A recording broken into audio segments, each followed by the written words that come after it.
what do you think people are actually going to be out here dropping nuclear bombs, dude? Like, come on, get woke. Nobody's going to be dropping nuclear bombs. You don't think there'll be another world war? Yes, but world wars are now played on the financial level, like sanctions. Yeah. They're played on the bio warfare zone. Yeah. They're played on the digital warfare zone. So it's no longer guns and bullets that are the only way to control the narrative of the world. We stopped the entire world with the power of social media, dude. Yeah. Social media spread one very single message and the world shut down for 3 years. If you didn't have social media, how could you spread that message that quickly, that viral? You can't, right? So there's a lot of mechanisms nowadays that warfare is transmitted through, whether it's food, music, right? When you would go and siege a different country and you would go and attack another country, you would want to poison two things. What? The food supply and the water supply. You don't think your food is poisoned? You don't think your water is poisoned? Go do some research. Yeah. It is, right? And if you don't think that there's other countries out here like the rest of civilization, always and forever, trying to take over the land of another person, then you haven't picked up a history book, dude. There's always another person trying to take over. You think someone else is poisoning the other people's waters? Brother, I think people would do whatever the fuck they want in order to cover their own backs, and they're willing to compromise everybody else on the way. Whether it's the water supply, whether it's the food. Like you look at the Food and Drug Association, which is the FDA, and they approve Skittles, for example. And you look at Skittles, it has an ingredient called Red 40. Red 40 is a known carcinogen. And they still push it through the food system. Why? Because if you keep your people weak and stupid, then they cannot fight. Of course. Why would you want people intelligent? You were talking about the money thing, right? Do you not think the bigger picture... I want to talk about crypto because crypto's come around. People are saying the new money is going to be crypto. I don't know. I have this crazy theory. Tell me. That the governments are actually trying to push crypto and they are self-collapsing. So people put their money into crypto and crypto becomes the savior of all currencies. And that way they can actually control all the money in the world. I mean, yeah, if you look at... I think crypto could be one of the biggest schemes there is. I wouldn't doubt it. I think that there's a very plausible thesis for that.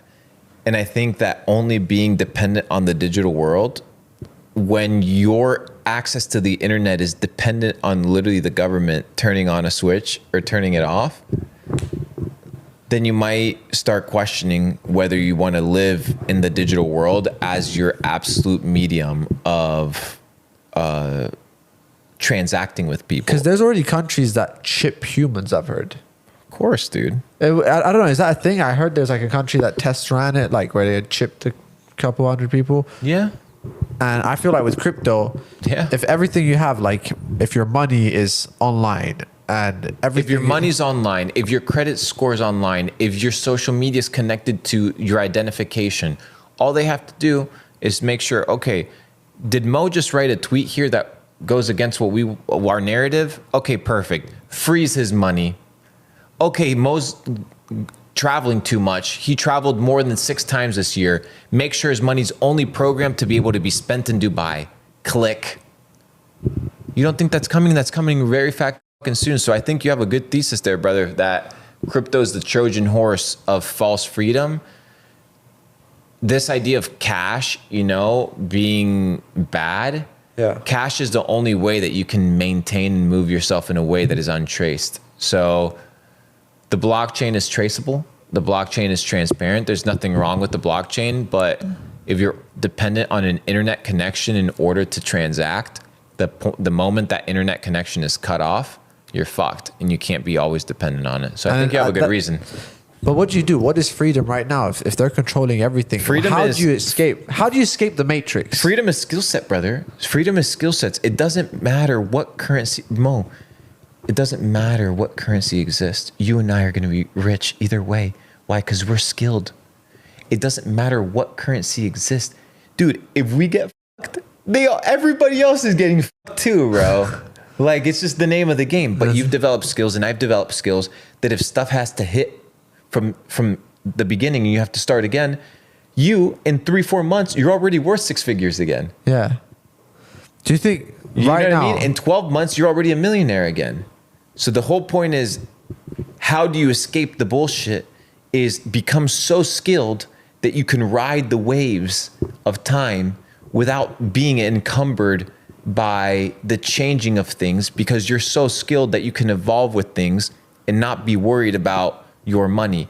If your skill set is identified, right, and your identity is attached to the money, when the money's no longer there, then you're nothing. Yeah. If all you have is money, then the money, the moment it's worth nothing, means you're worth nothing. So you need to be able to be worth something beyond money. And the only thing that you can be worth is three things: based on skill, based on reputation, and based on the delivery of the skill. So how do people perceive you? How good are you at what you do? Yeah. And are you the best at what you do? If you can cover all those three bases, you're irreplaceable.